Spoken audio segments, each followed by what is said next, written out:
শ্যামাপ্রসাদের মাটিতে প্রথমবার বিজেপির সরকার। ব্রিগেডের শপথ গ্রহণ অনুষ্ঠানে শ্যামাপ্রসাদ মুখোপাধ্যায়ের দীর্ঘদিনের সঙ্গী ৯৭ বছরের মাখনলাল সরকার।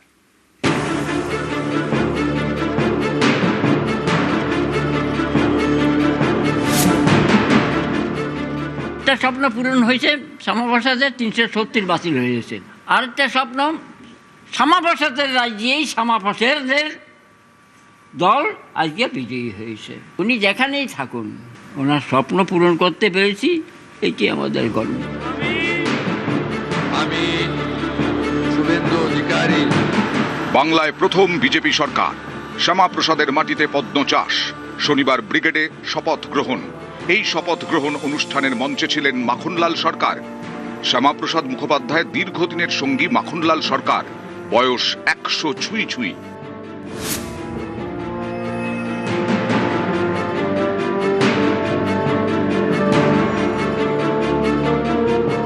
শাল পরিয়ে সম্বর্ধনা জানান নরেন্দ্র মোদী।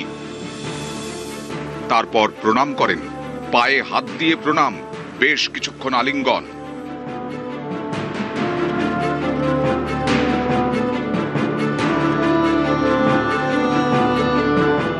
নরেন্দ্র মোদী সোশ্যাল মিডিয়ায় লেখেন, কলকাতায় শপথ গ্রহণ অনুষ্ঠানে মাখনলাল সরকারের সঙ্গে সাক্ষাৎ করার সুযোগ হলো। উনি জাতীয়তাবাদী শ্যামাপ্রসাদ মুখোপাধ্যায়ের সঙ্গে কাজ করেছিলেন এবং জম্মু কাশ্মীরে গ্রেফতার হয়েছিলেন। উনি আমাদের দলের জন্য জীবন উৎসর্গ করেছেন, পশ্চিমবঙ্গে আমাদের সংগঠনের প্রসার করেছেন। এদিন মঞ্চে মাখনলাল সরকারের জীবনী বলেন বিজেপির রাজ্য সভাপতি শ্রমিক ভট্টাচার্য। শিলিগুড়ি নিবাসী শ্রী মাখনলাল সরকার সবরই প্রতীক্ষার মতো দীর্ঘ প্রতীক্ষা।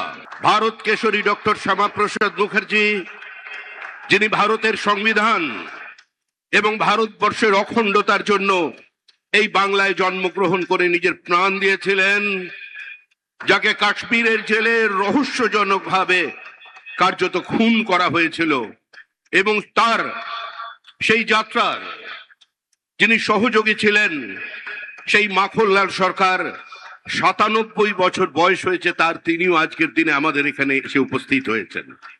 শ্রী মাখনলাল সরকার তারপরে দিল্লিতে একটি দেশাত্মবোধক গান গাওয়ার জন্য দিল্লি পুলিশ তাকে গ্রেপ্তার করে। কংগ্রেসের সরকার নিয়ে যাওয়া হয় বিচারালয়ে। বিচারপতি বলেন তার উকিলের পরামর্শে যে ক্ষমা চান, আপনার মুক্তি দেব। কিন্তু মাখনলাল সরকার বলেছিলেন, আমি কোনো অপরাধ করিনি, সুতরাং আমি একটা গান গেয়েছি। বিচারপতি বলেন, তাহলে আপনি গানটা গেয়ে শোনান। সেদিনের অপ্রাপ্তবয়স্ক মাখনলাল সরকার সেই গানটি গেয়ে শোনান, এবং তারপর বিচারপতি নির্দেশ দেয় দিল্লি পুলিশকে যে একে ফার্স্ট ক্লাস কামরা করে এর বাড়ি পর্যন্ত পৌঁছে দাও এবং ১০০ টাকা দাও রাস্তায় যাতায়াতের জন্য। আজকে সেই মাখনলাল সরকার আমাদের মধ্যে আছেন। প্রধানমন্ত্রী পায়ে হাত দিয়ে বলল যে দাদা, আপনার স্বপ্নের পূরণের দিন আমার হস্তক্ষেপ আপনি কি মনে করেন? তুমি এগিয়ে যাও, তুমি এগিয়ে যাও। আজকে বলতে হচ্ছে যে অবশ্যই আমরা এগিয়ে যাচ্ছি। প্রধানমন্ত্রী, আমি তো বলি, যখনই আসে শিলিগুড়ি দেখা না করে যায় না। কাশ্মীর থেকে যখন আসলাম, দিল্লি এসে শুনলাম যে শ্যামাপ্রসাদ মারা গেছে, তখন আমি গান গেয়েছিলাম। সেই গানের মর্ম কথা উপলব্ধি করে নেহরুর মাথা খারাপ হয়ে গেছিল, কিন্তু দিল্লি কোর্টের বিচারক সসম্মানে আমাকে মুক্তি দিয়েছে। শিলিগুড়ির ডাবগ্রামের বাসিন্দা মাখনলাল সরকার ১৯৮০ সালে বিজেপির আহ্বায়ক হন। দার্জিলিং, জলপাইগুড়ি এবং তৎকালীন পশ্চিম দিনাজপুর জেলায় আহ্বায়কের দায়িত্ব পান। ১৯৮১-র শেষের দিক থেকে টানা ৭ বছর বিজেপির দার্জিলিং জেলা সভাপতির দায়িত্বে ছিলেন। এই অনুভূতিটাকে আমি শব্দে প্রকাশ করতে পারছি না। আমার চোখে আনন্দ এসে গেছিল। বাবা তো ১৬ বছর বয়স থেকেই এই সংঘের আদর্শে আদর্শিত ছিলেন। বাবা তখন থেকেই সংঘের খুব ঘনিষ্ঠ ছিলেন। শিলিগুড়িতে যে গুটি কয়েক মানুষ সংঘের সঙ্গে যুক্ত ছিলেন, বাবা তাদের মধ্যে অন্যতম ছিলেন। বাবা তখন হিন্দু মহাসভা করতেন শ্যামাপ্রসাদ মুখার্জির আদর্শে আদর্শিত হয়ে। বাবা শ্যামাপ্রসাদ মুখার্জির সঙ্গে কাশ্মীর গেছেন, বাবা কলকাতায় যেতেন, কলকাতায় দেখা করতেন। একবার দিল্লিতে গিয়ে বাবা গ্রেপ্তারও হয়েছিলেন রাষ্ট্রীয় গান গাওয়ার অপরাধে। গত বছর রাজ্য বিজেপির সভাপতি হন শ্রমিক ভট্টাচার্য।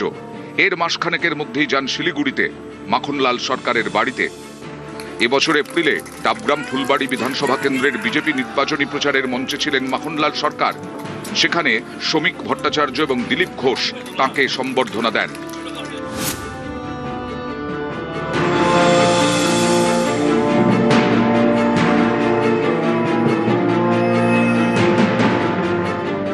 খুব আনন্দ হচ্ছে, আনন্দে চোখে জল এসে গেছিল যখন দেখছি প্রধানমন্ত্রী গায়ে উত্তরিয়ে দিয়ে পা ধরে প্রণাম করছে, শুভেন্দু সেটি প্রণাম করতেছে, খুব ভালো লাগছে। উনি ঘরেও দেখতেন, পার্টিতেও যেতেন, কোনো সময় কোনো খারাপ কিছু দেখিও নি, আর নিঃস্বার্থভাবে পার্টি করে গেছে। কোনো পার্টি থেকে যে কোনো কিছু নিবো বা কিছু সেই সব কিচ্ছু করেন নাকি এতে রানিং, কিন্তু এখনও বাজার ঘাট সব কিছুই করছেন। বিয়ের 3 বছর পরে শিলিগুড়ি আসি, তখন দেখতাম RSS করে, খুব ভালো লাগছিল, মানে মনে হচ্ছিল যে সামনে গেলে আরো ভালো হবে। নিউজ 18 বাংলা।